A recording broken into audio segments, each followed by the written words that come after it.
बड़का समाचार के बाद बेरा हो गए खबर 36 के। सूरजपुर के प्रेमनगर ब्लॉक मुख्यालय में लोकसभा के तैयारी के संबंध में ब्लॉक के जोन प्रभारी, सेक्टर प्रभारी, बूथ प्रभारी और कांग्रेस कमेटी के पदाधिकारी मन के बैठक आयोजित करे गई। बैठक में लोकसभा चुनाव तैयारी के संबंध में विस्तार ले जानकारी दी गई। देखो report. Block Congress committee Ramanuj Nagar में प्रेस वार्ता के आयोजन करे, जेमा कांग्रेस पार्टी के सरकार बने में हर साल देश के 20% गरीब ला 72,000 रुपया देहे के घोषणा करे। कांग्रेस अध्यक्ष राहुल गांधी न्यूनतम आय सहायता योजना लागू करे के वादा करे है, जेकर फायदा देश के 25 करोड़ लोगन मन ला मिलही। 12,000 महीना कमैया परिवार ला हर महीना 6,000 रुपया परिवार के महिला के खाता में डाले जाही।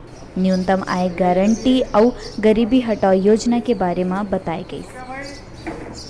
न्याय योजना के संबंध में हमारे राष्ट्रीय अध्यक्ष माननीय श्री राहुल गांधी जी ने क्या कहा है, उससे तो आप सभी परिचित हैं और इसका विस्तृत क्या प्रभाव पड़ेगा, इस पर पूरे देश में बहस चल रही है। प्रेस वार्ता में ब्लॉक कांग्रेस कमेटी के अध्यक्ष प्रदीप साहू, सुभाष गोयल, नरेंद्र जैन सहित बड़का संख्या में कांग्रेसी कार्यकर्ता मौजूद रहे। सूरजपुर ले डिजिटल रिपोर्टर नंदलाल यादव की रिपोर्ट।